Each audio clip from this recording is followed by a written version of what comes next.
We will now take this problem of limits which has been asked in JEE Advanced 2020 paper 2, and in this question we need to evaluate the value of this limit when x is approaching to pi by 2. So when x approaches to pi by 2, what will happen to the numerator? The numerator comes out to be sine of 3 pi by 2 plus sine pi by 2, which is minus 1 plus 1. So numerator comes out to be 0. Similarly, you can check it when you put x is equal to pi by 2 in the denominator also comes out to be 0. So the entire expression comes out to be 0 by 0 form. Now a very obvious thought, when you see 0 by 0 form, we can make use of L'Hospital rule. The only thing, when you are using the LH rule, you will not get the answer only by applying it once. You might have to do it multiple times. Now what my observation says is, when you are using the LH rule several times, lengthy calculations are involved, so lot of students tend to make mistakes. Now to avoid it, we can use an alternate method. Now what is the key thought while doing it by this method is, you need to just identify the real culprit because of which you are getting 0 by 0 form. That means you have to find out something which is giving you 0 by 0 form in the numerator as well as the denominator. If somehow you can cancel that, automatically your expression comes out to be some finite form which can easily be evaluated. So that is what we are going to do in this question. So if you observe in the numerator, what we have is sin 3x plus sin x. Sin 3x can be written as 3 sin x minus 4 sin x, and this sin x can be clubbed with the 3 sin x. So you get in the numerator you will have 4 sin x, because this is 3 sin x minus 4 sin cube x plus sin x will become 4 sin x minus 4 sin cube x. Now this 4 root 2 I will write as it is, and our limit when x is approaching to pi by 2, what will happen to the denominator? Here these root 2 plus root 2 cos 2x, in both of them I can take out root 2 as common.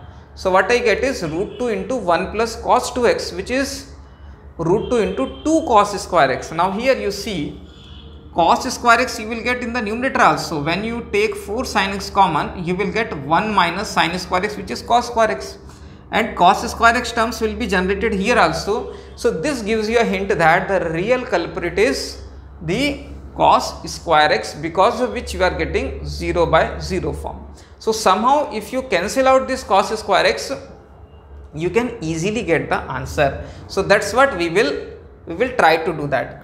Now here first of all, this in the denominator we have 2 sin 2x into sin 3x by 2, which I will write it as it is, because we have got another term, we have got 2 cos here, cos 5x by 2, cos 3x by 2. When you open the bracket, this becomes minus cos 3x by 2.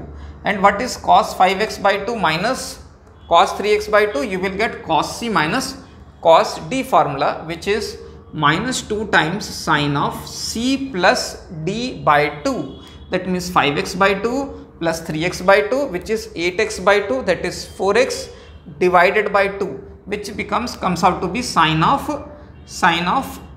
2x into sine of c minus d by 2, which is 5x by 2 minus 3x by 2, which is 2x by 2 divided by x by 2. So this comes out to be sine of x by 2. So this is cos 5x by 2 minus cos 3x by 2. And what I said is, here if I am taking root 2 common with the minus sign, I get 1 plus cos 2x, which is 2 times cos square x.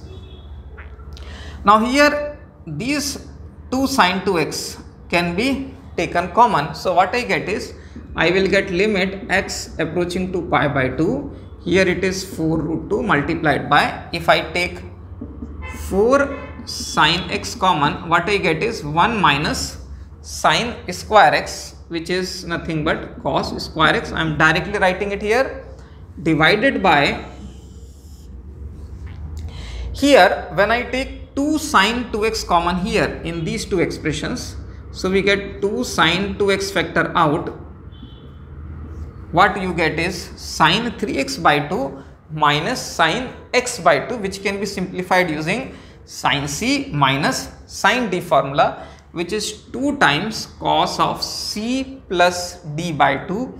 That means 3x by 2 plus x by 2 divided by 2, so that comes out to be cos of x, into sine of c minus d by 2, which is 3x by 2 minus x by 2 upon 2, so which comes out to be sine of